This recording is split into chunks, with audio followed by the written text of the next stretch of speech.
అందరికీ వందనములు. ఈరోజు మరో దేవుని వాక్యంతో మీ ముందుకు వస్తున్న మీ సత్యోతమున యోహాను సువార్త 10వ అధ్యాయం 9 నుండి 18వ వచనం వరకు.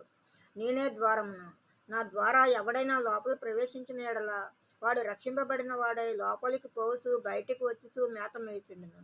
దొంగ దొంగతనమును, హత్యను, నాశనమును చేయుటకు వచ్చును, కానీ మరి దేనికిని రాడు.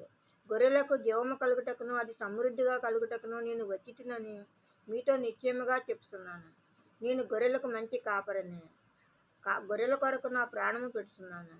గీతగాడు గొర్రెల కాపరి కాడు కనుక గొర్రెలు తనవి కానందున తోడేలు వచ్చి చూసి గొర్రెలను విడిచిపెట్టి పారిపోవును. తోడేలు ఆ గొర్రెలను పట్టి చెదరకొట్టును.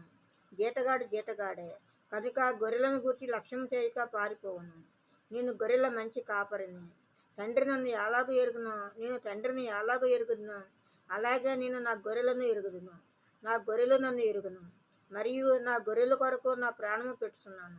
ఈ దొడ్డివి కానీ వేరే గొర్రెలను నాకు కలవు, వాటిని కూడా నేను తోడుకొని రావలను. అవి నా స్వరము వినును. అప్పుడు మంద ఒక్కటియు గొర్రెల కాపరి ఒక్కడను అగును.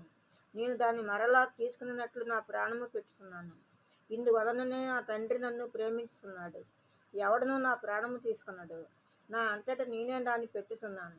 దాన్ని పెట్టుటకును నాకు అధికారము కలదు, దాన్ని తిరిగి తీసుకునేటకును నాకు అధికారము కలదు. నా తండ్రి వలన ఈ ఆజ్ఞ పొందుతున్నాను. ఆమేన్. మరో దేవుని వాక్యంతో రేపు మీ ముందు ఉంటాను. అందరికీ శుభరాత్రి. మన ప్రభువును ప్రియరక్షకుడైన యేసుక్రీస్తు కృప, కాపుదల, రక్షణ, ఆశీర్వాదము మన అందరికీ ఇప్పుడు ఎప్పుడు సదాకాలము తోడై ఉంది గాక. ఆమేన్, ఆమేన్, ఆమేన్.